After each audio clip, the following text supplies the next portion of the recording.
नमस्कार, मी प्रशांत जोयकर, आवाज इंडियामध्ये आपलं स्वागत आहे. खरं तर आज 1 जून म्हणजे की बऱ्याच जणांचा वाढदिवस असतो. अर्थात एस फॉर ए ग्रुपचे अध्यक्ष राजू उर्फ सुनील माने यांचा सुद्धा आज वाढदिवस आहे. मात्र वाढदिवसानिमित्तच त्यांनी कोल्हापूरचा ध्यास सोडलेला नाही. स्वप्न कोल्हापूर महानगर प्रदेश असं स्वप्न घेत त्यांनी अनेक वर्ष या कोल्हापूर जिल्ह्यासाठी आंदोलन केलेलं आहे. अनेक विकास व्हावा, केंद्राचा कोट्यवधी निधी या ठिकाणी मिळावा यासाठी त्यांनी प्रयत्न केलेले आहेत. एकूणच त्यांच्या वाढदिवसानिमित्त आज ते एक दिवस या ठिकाणी आंदोलन करत आहेत. सर, काय सांगाल या आंदोलनाविषयी?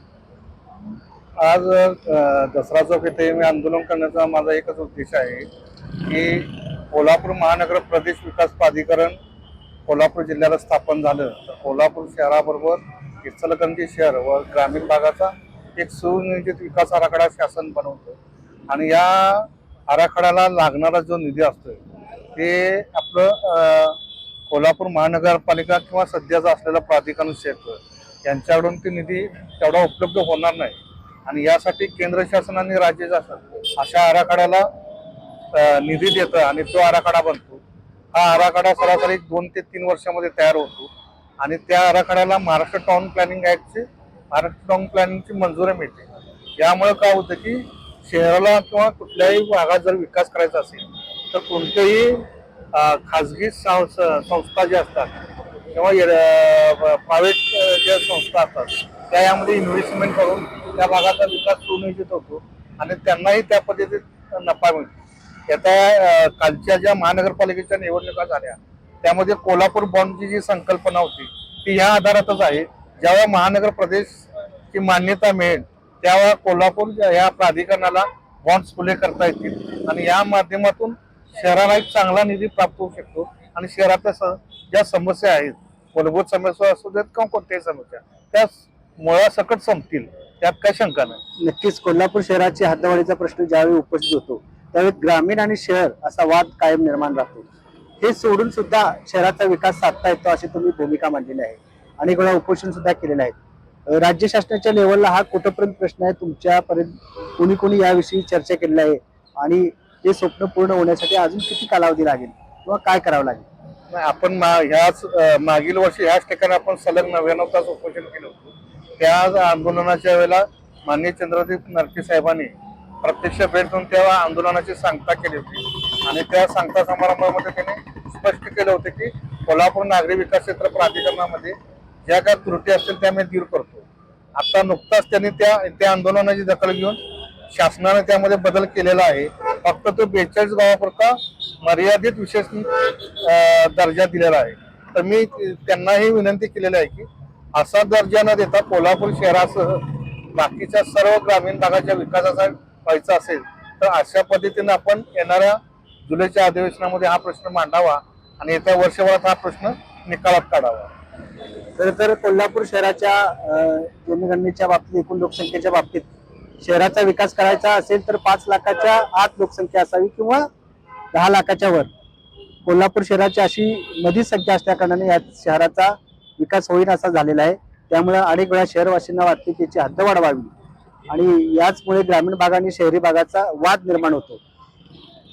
यापुढे सुद्धा आपल्या मागण्या मान्य नाही झाल्या तर आपण कुठल्या प्रकारचं आंदोलन करणार आहात किंवा काय प्रयत्न करणार आहात? मागणी माझी अर्धी पूर्ण झालेलीच आहे. आता राहिलेल्या अर्ध्यासाठी मी जनजागृती करत आहे आणि लोकांना या मागणीचा पाठपुरावा लोकांनी नागरिकांनी जर केला तर हा प्रश्न लवकरात लवकर संपुष्टात येणार आहे.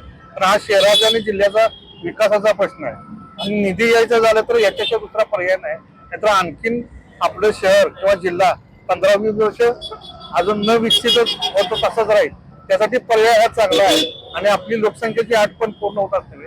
आपण क वर्गातनं ग वर्गात किंवा वर्गात जाणारी चांगली संधी या माध्यमातून मिळते. तर या संधीचा फायदा लोकप्रतिनिधी नागरिकांना जर आवाज उठवला तर लवकरात लवकर आपल्याला हा प्रश्न सुटून जाईल. नक्कीच जनता तुम्हाला पाठिंबा देईल कोल्हापूरच्या विकासासाठी. आपण या जाहिरात पत्रकात सुद्धा म्हटलेलं आहे की 10 लाख ते लाखाच्या वर जिल्ह्याची संख्या झाल्यानंतर सुद्धा अनेक विकास साधता येतो. नेमकं प्रोसेस कुठपर्यंत तुमची चर्चा सुरू आहे आणि राज्य शासनाचं कुणाकुणाला तुम्ही भेटलात, या संदर्भात किती वेळा तुमच्या भेटी होतात, त्याचा पाठपुरावा कसा तुम्ही करता? यापूर्वी आमचे मागच्या 2024 मध्ये माननीय मी मुख्यमंत्री देवेंद्र फडणवीस साहेबांना आमच्या ज्यावेळी चर्चा झाली होती त्यावेळी मी कोल्हापूरचा हा विषय घेतला होता आणि त्यावेळी त्यांनी सकारात्मक हा विषय शहरासाठी आणि जिल्ह्यासाठी महत्वाचा त्यांनी ते त्यावेळेला नमूद केलं होतं. त्यांच्याबरोबर माझी निवेदनं लेखी निवेदन चालू आहे. या येत्या 2 मध्ये आम्ही त्यांची वेळ घेऊन कोल्हापूरचे लोकप्रतिनिधी घेऊन आणि शहरातले काही नामवंत व्यक्ती या क्षेत्रातले आर्किटेक्चर असू देत किंवा सी असू देत ह्या क्षेत्रासंबंधी अनेक पर्यावरणादी असे जे लोक आहेत यांना घेऊन एक बैठक घेण्याचं माझं नियोजन आहे. खरं तर आता कुठलीही निवडणूक नाही, आज आपला वाढदिवस आहे आणि वाढदिवसा निमित्तानंच या ठिकाणी आंदोलनाला बसला आहात. काय सांगाल याच्याबद्दल? हे एक सामाजिक काम आहे. निवडणुकीचा विषय वेगळा असतो. सामाजिक काम हे कार्यकर्त्याने कायमपणे करत राहायला पाहिजे. त्यावेळेस लोकांचा त्याच्यावर विश्वास बसतो. कोणत्याही गोष्टी निवडणुका आल्या की ते निवडणुकाचं तेवढ्यापुरतं ते कालावधी असतो. लोकांच्या समस्या मांडत असते त्या कायमपणे लोकांच्या पुढे गेल्या पाहिजेत, लोकांना त्या पटल्या पाहिजेत आणि त्या माध्यमातूनच आपण जात आहोत. आणि असे जेव्हा आंदोलन किंवा लोकांचं लक्ष केंद्रित होतं त्यावेळी याची शासन पण दखल घेत असते आणि लोकप्रतिनिधी पण याची दखल घेत असतात. आणि ह्या विषयासंदर्भात मला आज बरेच लोकप्रतिनिधींचे फोन आले की हा विषय आपण पुढे न्यायचा आहे, आम्हाला याच्या आम्ही सगळी माहिती घेतो आणि आपण याच्यावर बसून चांगला निर्णय घेऊया. असं हे आजच्या दिवसातली माझी चांगल्या लोकप्रतिनिधींचे फोन झाले त्यावरून हे मी तुम्हाला आश्वासित करू शकतो. नक्कीच आपल्या वाढदिवसानिमित्त आपण असा संकल्प करूया, कोल्हापूर महानगर प्रदेश होण्यासाठी आपलं स्वप्न साकार हो. आपल्याला आवाज इंडियाच्या वतीने वाढदिवसाच्या हार्दिक शुभेच्छा. थँक्यू. धन्यवाद.